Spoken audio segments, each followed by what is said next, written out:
Hello, Taurus. Thank you very much for tuning into your general read. For the main read, I'm using The Witch's Tarot by Ellen Dugan with illustrations by Mark Evans. For the supportive oracle cards, I'm going to use the Angel Answers Oracle cards by Doreen Virtue and Radley Valentine. I can spit that out. Alright, already shuffled. See what we got here.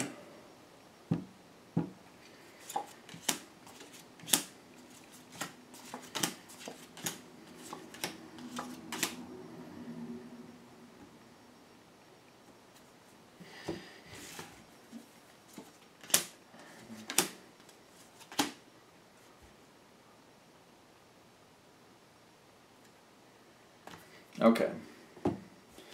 So, I'm getting a theme with earth signs.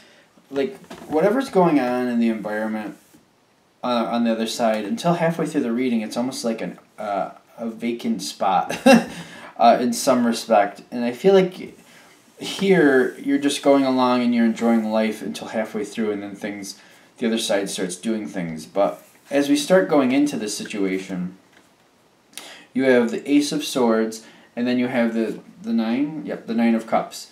Ace of Swords is communication, getting things out there. The Nine of Cups is enjoying life, enjoying status, where you are, how things are going. So I feel like you're very communicative, you're very happy. The situation, whatever this is something you're very conducive and pleased with. You're very pleased, and you're very vocal about it. It's a good thing. Things are good. And in your mindset, you have the opportunities. You're seeing a lot of positive opportunities here. You're feeling like this is a good situation. Everything is going well. Let's make things work out even better if possible. Now, this is where I'm kind of wondering what's happening, because we have the Lover's card in the center.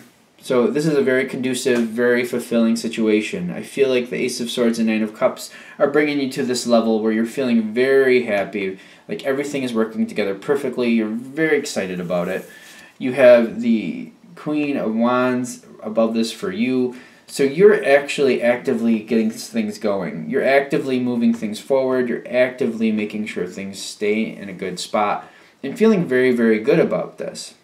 Now, after this happens, the Oracle card Unlikely is popping in. And I feel like at this point it's a warning. Because I feel like you might have momentum at this point. And with that unlikely, like something isn't matching. You're feeling really good about something. You're moving forward, feeling like just possibilities here and that there's things you want to do. The other side has the Three of Pentacles with the King of Swords.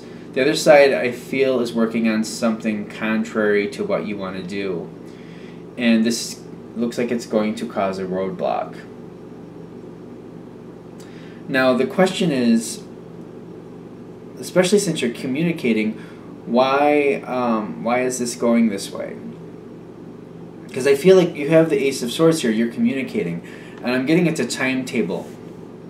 A timetable crunch, conflict. But I feel like a crunch and conflict. Like, things are overlapping and there's not enough time to make things really work out the way they should. The other side is working on something, and I feel like they're passively agreeing with you or just kind of going along, not really paying attention to the details of what you're doing. And they're very caught up in what they're doing. And I feel like that might have been going on the whole time up to this spot. Because I feel like you're communicating, you're very happy, you're seeing opportunities, you're putting things forward, you're trying to make things happen. But you're communicating this. I don't feel like the other side is really paying attention. I feel like they're passively agreeing and they're not realizing how timetables are really matching up. They're not paying attention until this spot. Because you're starting something, you're getting something going forward, and then I feel like there's a conflict with whatever the other side is doing. And the King of Swords with the Three of Pentacles, they're still doing what they're doing. They're not walking away from it, but they're very aggressively, they're not backing down. The King there is saying, this is what I'm doing, this is what I need to do, not backing down. And they're saying, like, this isn't something they can do right now. I feel like they're finally, like, after you've gotten it started, and you've been communicating the whole way, but once you get it started, that's when the other side pushes back and like, oh, I can't do that right now, I got this going on. And they seem to be communicating more how long this is going to take, or at least how long, like they don't know how long, but they can't be involved with this other situation just yet. Now, I am noticing, though, this isn't all pessimistic, because you do have the Six of Swords, which is moving on from difficulty, but you have the Star card. I don't feel like this is a no. I feel like this is a no for now. This is like a postponement. Like you have to put something on the back burner, but you're not walking away from it. And I feel like this is more of an optimistic ending for you. Like it can't go forward right now. And I feel like you're letting it go. I don't feel like you're getting overly upset about the situation, but I feel like you're realizing like the other side was not listening as intently as they should have been. But you're letting it go because you still want the situation to happen. So a no for now is better than a no, period. So I feel like you're okay with the no for now. It seems like you're reacting to that fairly well. Now, the other side is realizing that this is something you do want, and they're trying to balance it out. The thing is, I feel like what's happening here at the end, because you did get the no for now, you got the Two of Pentacles on the other side, the Five of Cups, how you're coming together, and then right next to it here with the Five of Cups is the communicate clearly. So I feel like there's a lot of talking going on about the situation. The other side is trying to balance it out to give you what you want as much as possible. But I feel like the postponement might go out a little farther, or it's not looking like it's not seeming to hit or land the way you'd like it to. And I'm seeing like trying to work together, you and the other side. I feel like when the conversations are more purposeful at this point, or more on point, like I feel like the other side is really communicating where they truly stand, what they truly can do.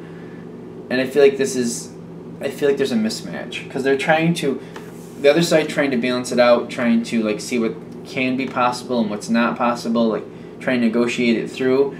I feel like that's kind of taken away a lot of the joy for you. I feel like you can have some of it, but you can't have it the way you wanted, and I feel like that might make you want to change direction. Communication goes back a few times.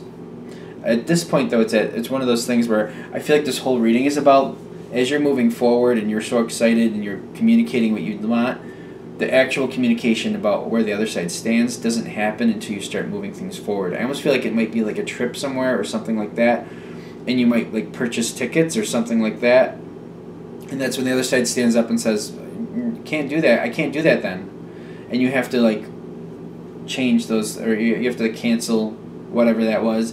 But then it's a no for now type situation. But when you start really talking about it, like the amount of time for the trip is greatly diminished. How far this person can go, or what they're willing to do. I feel like in some cases, if this person goes on this trip, half of it they'll be spent working in their room anyway, so it won't be as enjoyable as you'd like it to be. Like there's hang-ups going forward, but none of this comes through until you actually start trying to make it take shape, and then the other person really pays attention and realizes you're actually trying to make it take shape, and that's when they vocalize where they stand, and then negotiations to make it happen start happening, because the other side seems to be wanting to help you with this, wanting to work out the situation with you. But I feel like as they do, you're finding like this isn't going to really work out the way you want it to, and you might go a whole different direction in the long run. But I feel like you want to sort it out first, and based on what you sort out from it at the end here, you might reimagine what you want to do based on the possibilities you're seeing through the actual negotiations that happen afterwards. Because like it's almost like you see in the beginning you think there's a lot of possibility and you're communicating, and then later when the negotiation actually happens, when the other side realizes you're trying to make something happen, when the negotiations actually happen and you find out what's truly possible here, you might abandon your original thought and take all the stuff that you realize can happen and try to create a different future from that. I hope that makes sense. Because I feel like this is purposeful. In the end, it feels like you kind of went out because you find out exactly where the other side stands, and you find something you can actually build from that's actually stable. as opposed to the beginning where you're communicating but you're not getting the feedback like you think you are, and it's giving you a false start based on the feedback you're getting. Okay, I'm not going to rehash it a fourth time, so let me close that down there. Hopefully that helped. So thank you very much for watching. Of course, if you'd like a reading from me, shoot me an email, james4astral@gmail.com, james4astral@gmail.com. Thank you.